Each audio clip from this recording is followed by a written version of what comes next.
दोस्तों, आज की कहानी है सासू माँ आप दूसरों के घरों में काम मत किया करो। दोस्तों, कहानी शुरू करने से पहले अगर हमारे चैनल को सब्सक्राइब नहीं किया हो तो कर लीजिए ताकि आपके पास पहुंचे हर रोज नया वीडियो। ये लो बहू, मंगल हलवाई के गर्मा गर्म समोसे और जलेबी। बेटा सूरज आता ही होगा तब सब साथ खाएंगे। सावित्री जी के लिए पैकेट किसी अनमोल खजाने से कम ना था।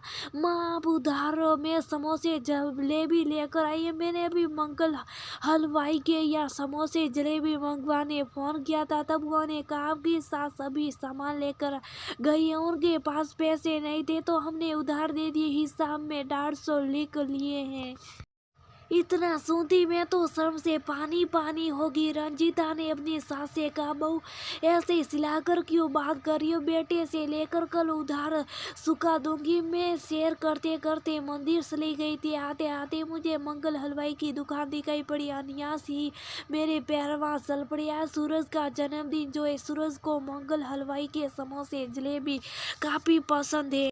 बहू वहां पहुंचकर मुझे याद आया मेरे पास तो पैसे नहीं है। मैंने मंगल हलवाई सा कहा मैं अपना बटवा घर पर भूल गई हूँ, बाद में आकर सामान ले जाऊंगी। तब उन्होंने कहा पैसे कहाँ भागे जा रहे, आधे जाते मिल जाएंगे। सावित्री जी का बेटा सूरज ऑफिस के काम से शहर के बाहर गया था, जो आज अपने जन्मदिन के घर आने वाला था। सावित्री जी का हंसता खेलता परिवार था। उनके पति दीनानाथ जी और बेटा सूरज यही उनकी दुनिया थे।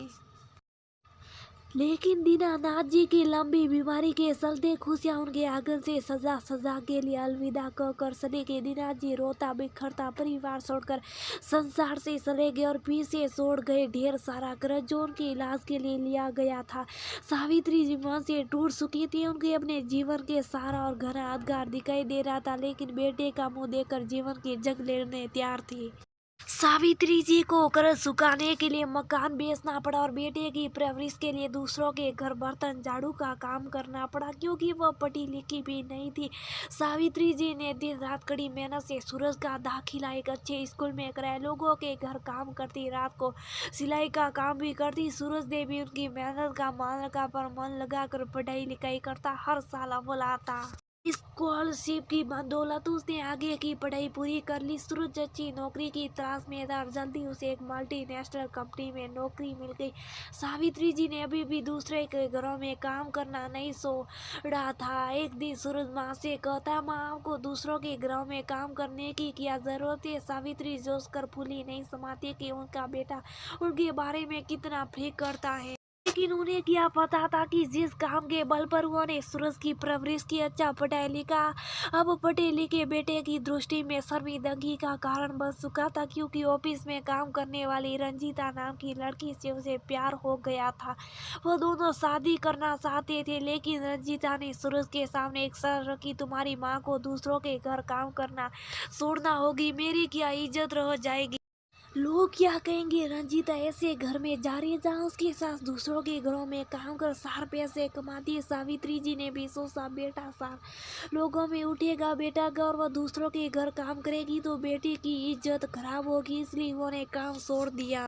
जल्दी ही बहुत धूमधाम से सूरज और रंजीता की शादी होगी। रंजीता के पापा ने गिफ्ट में उन लोगों को नया घर दे दिया। सब नए घर में शिफ्ट हो गए।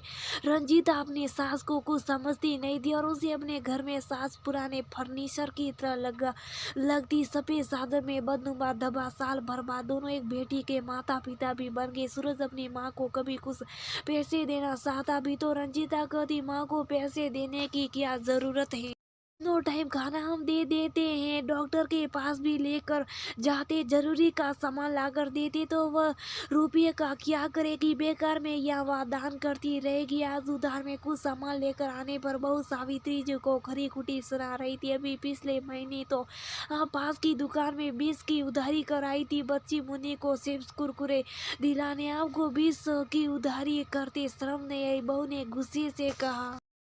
बहू तुमकी तो मेरे काम करने पर शर्म आती थी, इसलिए तुमने मेरा काम छुड़वा दिया। अब मैं कहाँ से पैसे लाऊं? सावित्री जी ने अपना इस्तीफा दी। तभी सूरज घर आता है, उसने सारी बातें सुनी। उसके आंख में आंसू थे, उसे अपने आप पर शर्म आ रही थी। जब मैं छोटा था, अपनी माँ पर आशिम था, तब बुआ ने मेरी छोटी छोटी इच्छा का ध्यान रखा।